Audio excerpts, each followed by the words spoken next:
ಭಗವಂತ ನಮಗೆ ನೀರನ್ನು ಕೊಟ್ಟ. ಯಾಕೆ ಅಂತ ಕೇಳಿದರೆ, ನೀರನ್ನು ಚೆನ್ನಾಗಿ ನೋಡಿಕೊಳ್ಳಿ ಮತ್ತು ಚೆನ್ನಾಗಿ ಉಪಯೋಗಿಸ್ಕೊಳ್ಳಿ, ಮತ್ತು ಅಷ್ಟೇ ಅಲ್ಲದೆ ಶರೀರಕ್ಕೆ ಬೇಕಾಗತಕ್ಕಂತಹ ನೀರನ್ನು ಶುದ್ಧತೆಯಿಂದಾಗಿ ಕುಡಿಯಲಿ ಅಂತ ಹೇಳುವುದಾಗಿ.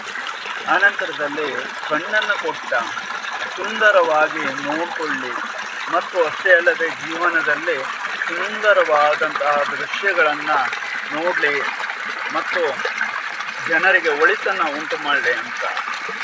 ಬಾಯನ್ನು ಕೊಟ್ಟ, ಸುಂದರವಾದಂತಹ ಮಾತುಗಳನ್ನು ಆಡಲಿ ಮತ್ತು ಅಷ್ಟೇ ಅಲ್ಲದೆ ಎಲ್ಲರ ಸಂಗಡದಲ್ಲೂ ಕೂಡ ಚೆನ್ನಾಗಿ ಇರಲಿ, ಒಳ್ಳೊಳ್ಳೆಯದಾದಂತಹ ಶಬ್ದಾದಿಗಳನ್ನು ಉಚ್ಚಾರಣೆಯನ್ನು ಮಾಡಲಿ, ಸದಾ ಕಾಲವೂ ಕೂಡ ಭಗವಂತನ ಸ್ಮರಣೆಯನ್ನು ಮಾಡಲಿ ಅಂತ ಹೇಳುವುದಾಗಿ.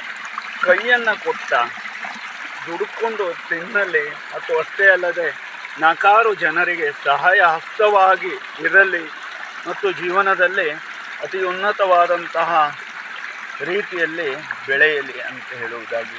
ಎಲ್ಲವೂ ಕೂಡ ಭಗವಂತನು ನಮಗೆ ಒಳಿತಿಗೋಸ್ಕರವಾಗಿ ಮಾಡಿಟ್ಟಿರ್ತಕ್ಕಂಥದ್ದು. ನೋಡಿ, ಈ ನೀರು ಹೇಳ್ತಕ್ಕಂಥದ್ದು ಹರಿದು ಹೋಗ್ತಾ ಇದೆ.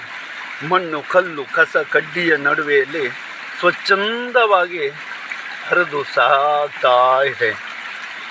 ಅದೇ ನಾವು ಅದಕ್ಕೆ ಕೈ ಹಾಕಿ ಕಲುಷಿತವನ್ನು ಮಾಡಿದರೆ ಅದು ಕಸ ಕಡ್ಡಿಗಳಿಂದಾಗಿ ತುಂಬಿಕೊಳ್ಳುತ್ತದೆ ಮತ್ತು ಅಷ್ಟೇ ಅಲ್ಲದೆ ಕಣಕಾಗ್ತದೆ ಮತ್ತು ಆ ನೀರು ಹಾಳಾಗ್ತದೆ.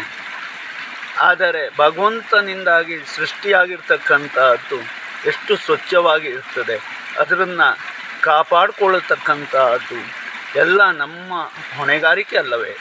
ಮತ್ತು ಅಷ್ಟೇ ಅಲ್ಲದೆ ಇಷ್ಟೆಲ್ಲವನ್ನೂ ಕೊಟ್ಟಿರ್ತಕ್ಕಂತಹ ಭಗವಂತನಲ್ಲಿ ನಾವು ಹೇಳತಕ್ಕಂಥದ್ದು, ನಮಗಾಗಿ ಆತ ಏನನ್ನೂ ಕೊಟ್ಟಿಲ್ಲ ಅನ್ನುವಂತಹ ಮಾತನ್ನು ನಾವು ಹೇಳ್ತೇವೆ.